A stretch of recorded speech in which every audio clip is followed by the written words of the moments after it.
intersection includes some raised median islands at the end, north and south ends of Main Street, to slow vehicles down and give kind of an entry feature. So that would be where we still have 5 lanes, but we'd have a raised island.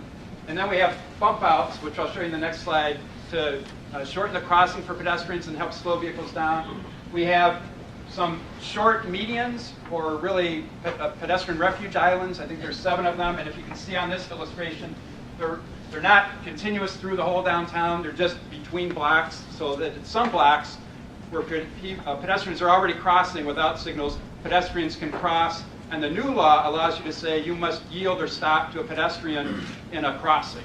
And for the median, the idea is these would be short and potentially raised medians, a little bit of green, and make it easier for pedestrians, but potentially they might be flush and just a different colored pavement.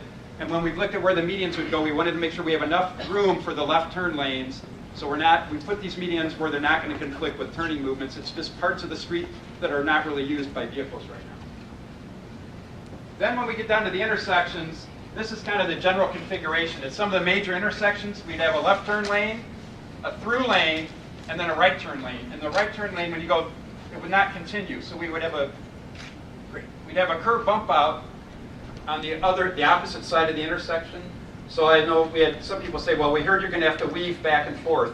But when if you're in the lane now today that's next to the center turn lane, that would be the through lane. You wouldn't be weaving. You would just stay in that lane to go. What do you think of the plan overall?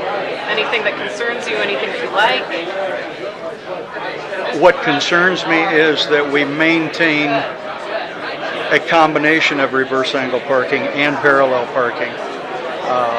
In talking with a few of the powers that be, I think it's necessary that any medians be flush, not raised. That way it will certainly accommodate, if necessary, EMS, plus the fact that we're laden snow removal. I think that's a no-brainer.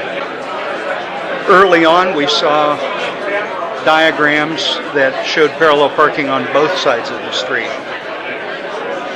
That raised a big concern in my mind. I think we're asking for trouble if we do that. Reverse angle parking on both sides of the street. 2 of the examples that were brought to our attention were Pottstown, Pennsylvania, and Wheat Ridge, Colorado.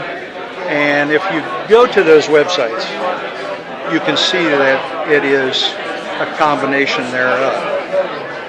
And the interesting fact is, in Wheat Ridge, Colorado, and in Pottstown, Pennsylvania, the side of the street that has the reverse angle parking still has 2 lanes of operation in that direction. What did you think of the actual meeting tonight and how it was presented and conducted? I was very, very disappointed in the fact that coming in, we were asked to register and submit our questions.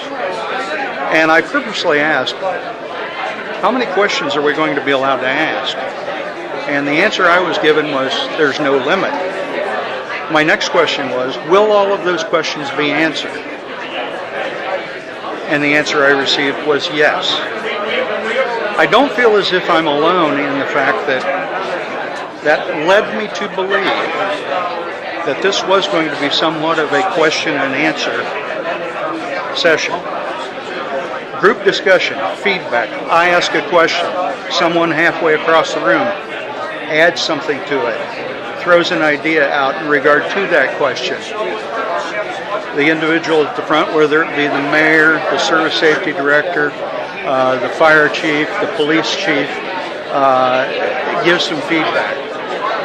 A little group interaction. I mean, that's healthy. What do you think of the plan so far? I think it's fabulous. What do you like about it? Additional parking, traffic flow, slowing people down. I love all of it. I don't know that there's any one thing.